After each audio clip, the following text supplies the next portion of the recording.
Hello, everyone. Welcome again to the EMDR Chat with Curt and Michelle. I'm Dr. Curtis Roundsen. And I am Dr. Michelle Gottlieb. Michelle, I'm really confused about something. I keep hearing people talk about this thing, this three-prong approach, right? Right. And, I understand people come in with present triggers that's bothering them, and we do history taking, and we go back to fill in the past prong and all of that. But I keep getting confused on this thing called the future template. Whatever it's called. So can you help clarify that for me? I can, and I am so glad you are asking me about this, because for many, many, many people, future template, I think, is probably one of the most misunderstood protocols and piece of the standard protocol. People don't understand it. People don't do it. It's incredibly useful, but people are often clueless, or they do it wrong. So I really do want to talk about it, because it is something that's very important. Just like thinking about yourself in the future, and like how you want to be wealthy, or you want to have a new car. Is it something? Yeah, no, it's really not. Or another common error is like, okay, so let's say that the treatment plan is about a woman who's been raped. Okay. And so people think, okay, so the future template is so the next time she gets raped, she deals with it better. No. Right. Yeah. And that's not what we're doing. So let's start with, as you said, it is a three-pronged protocol: past, present, future. And most clinicians are solid on the past prong, totally understand how to do the past prong. Fairly good on the present prong, because it's the same thing we do on the past prong. So fairly good about that. And then we get to the future template, and for a lot of people, it tends to fall apart. So is the future template then based on what we've dealt with already in the past prong? It's actually based on the present triggers. So when you're developing your treatment plan, I always start with present triggers, because I figure if there are no present triggers, then there's no reason to do this treatment plan, right? Can we use that example you do? You in the trainings you do a great example about the woman that was sexually assaulted. Mm-hmm. And let's just play that out for a minute. If she comes into you for treatment, what might be some present triggers that are impacting her that we would start looking at first? So, for example, for this example that I often use, it's a woman who was raped in a bar. And so the smell of alcohol, anytime she smells the alcohol, she gets freaked out. She has a panic attack. Present triggers, smell of alcohol. When the boyfriend, her boyfriend wants to kiss her, wants to have sex with her, she freaks out. Anytime she walks by a bar, she has a panic attack. So our future templates are on those three present triggers. Let's start with the idea of her boyfriend wants to kiss her, right? Which is a perfectly reasonable choice. And so the future template, we've done this is the dance steps of treatment planning. You do the entire past prong. Every single target in the past prong is either 0-7 clear or has generalized doubt. And so basically, this is one of the things that we already would have dealt with is the sexual assault and any other kinds of trauma she may have experienced in the past prior to these. Right. As we're doing strict standard protocol, this is the entire past prong is cleared out. Now we're moving to the present triggers. And so we start with the present trigger of the boyfriend wanting to kiss her. And we got that to a 0-7 clear. We're good. From that present trigger, that first present trigger, we then go into future templates. And we want to do at least 2 future templates on the present triggers. On each one of the present triggers? On each one of the present triggers. So we do present trigger, 2 future templates on that. Next present trigger, 2 future templates on that, at least. Present trigger, at least 2 future templates on that. And those are the dance steps. So we start with the present trigger of of the boyfriend wanting to kiss her. And the question that you start with the client is you say, okay, how can you imagine the scenario where you're dealing adaptively with your boyfriend wanting to kiss you? And, that it's a joyful, fun experience, not one with a panic attack. And can you imagine a positive belief about yourself that you can hold on to during this scene? It's a positive cognition, right? We've been doing those for the previous 2 prongs. I can And handle it. I can enjoy this. Something like right? Yeah. So, and then you say, okay, I want you to imagine a snapshot, a static, non-moving picture of your getting kissed by your boyfriend, healthy adaptive response, along with those words, I can handle it, right? And you take a pause. There's no BLS yet. Just take a pause. You just wait. Then you say, no bilaterals at all. And you say, what do you notice? And she's going to come up with one of 3 responses, either a positive, a negative, or a kind of neutral one. Let's start with the positive one. And she says, yeah, I got that. I could see that. That could feel pretty good. And you say, great. And this is where you start the bilaterals. Oh, you really want to install and really reinforce those positive cognitions now.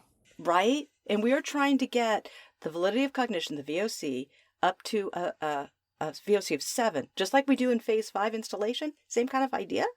And we're going to do those long, fast sets, so very fast BLS, the longer sets, minimum 24 passes, until we get to the VOC of 7. I'm glad you said that because, in Francine's textbook, one of the things she mentions is that that the future template is kind of an extension of phase 5, installation phase. Right? Yeah. It is still reprocessing. Crap still comes up. And, this is not a resource, which would be nice and slow and lovely. This is reprocessing still. Stuff still comes up. So you have to be prepared for it and just keep reprocessing it the way you would have in phase 5 installation.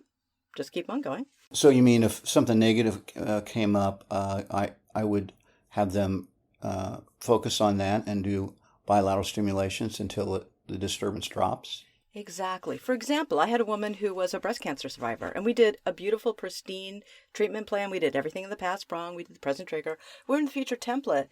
And in the future template, for the first time, all of a sudden she had survivor's guilt because she had survived the breast cancer and other people in that chemo room had not survived the breast cancer.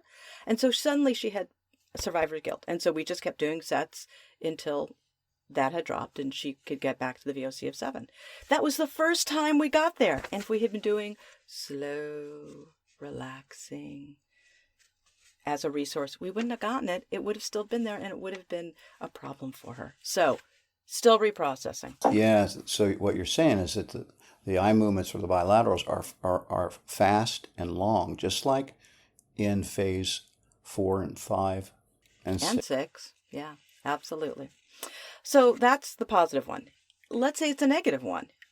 What we do then. So she says, I started to have a panic attack. That was her response after that static, non-moving photograph. And you briefly brainstorm, how come it's a negative? How come she had a negative response? And it could have been either a feeder memory suddenly popped up here. There was a previous rape that maybe hadn't been reprocessed, or another sexual assault, or something happened. You're like a molestation, and then you're going to go back to the past prong and do phases 3 through 6 on it, and then go back to the future template again. So you basically, it's allowing any negative stuff that still remains there to reveal itself, like a feeder memory, or even blocking beliefs. Right. Right. It's like it's not okay for me to enjoy this. It's not okay for me to feel good about survival. And let's go after that so that she gets to enjoy her life, right? Sometimes you might need to briefly brainstorm about, like she might say, oh my gosh, I forgot you had taught me to do deep breaths if I have a panic attack, or butterfly hug when I have a panic attack. All right, let's go back to that static picture, put that piece into it because you're dealing with it adaptively.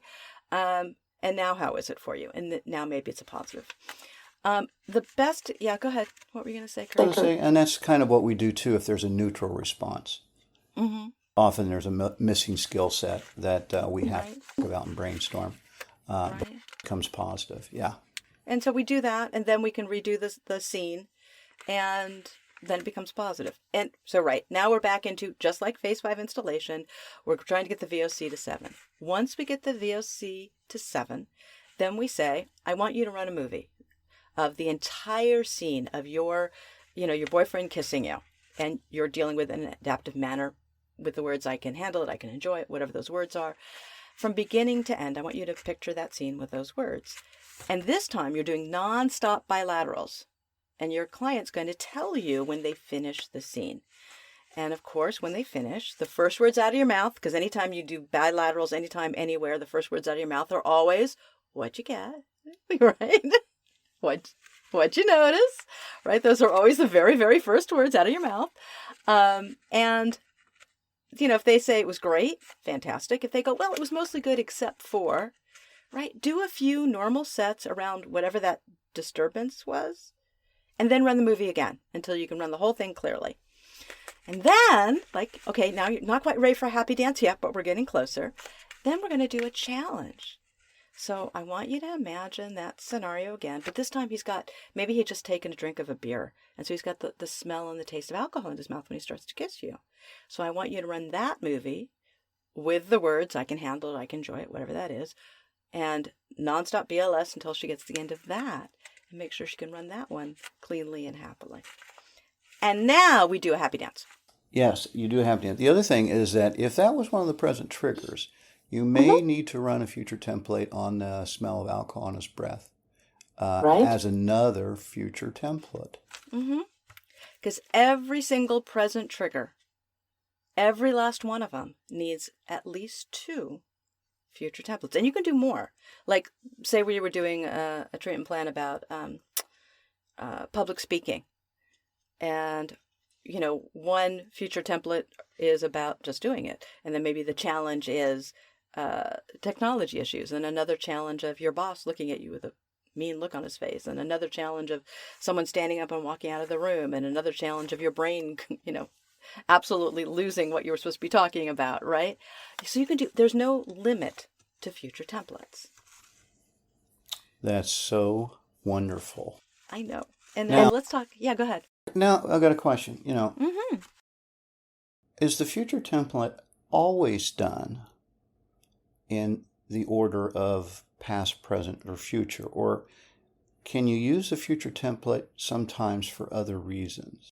So the future template is an amazing, flexible, wonderful tool that we have. So I'm going to go through a few different ways that we can use it. One is, let's say that I'm dealing with someone who was in a car accident. And so we're in the middle of the past prong of all the different targets in the car accident. The car accident he was just in, the one he was in when he was 10, whatever, right? All of those target memories. But he has to leave my car and leave my office, get in his car and drive home. So we may jump ahead. We're still in the middle of the past prong. We are nowhere done with targets yet. But we may jump ahead and do a future template so he can drive home. Now, in that case, we may not get to a VOC of 7, right? Because we're still in the middle of everything. But because we're using it, we're jumping ahead, building more resilience for him by doing the future template, he can actually have more success, even though we're still in the middle of everything. So that's one way we can use it. You have another thought. Well, I was going to say, one of our dear colleagues, Robbie Adler-Tapia, talks about the reverse protocol. Oh, I was going to get to that one too. Oh, yes. Talk about that.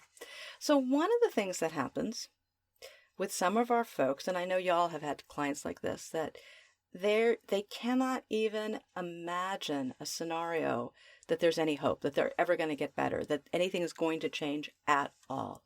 So sometimes what we do is what Robbie Adler-Tapia calls the reverse protocol, which is you do the future template first. And this is a future template of not it being completely better, like, our rape survivor could potentially do, because she had already done all of the work in the past prong. This is someone who hasn't done any work yet.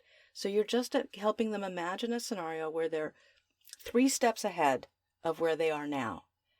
And in that situation, it engenders hope. Maybe I can get better.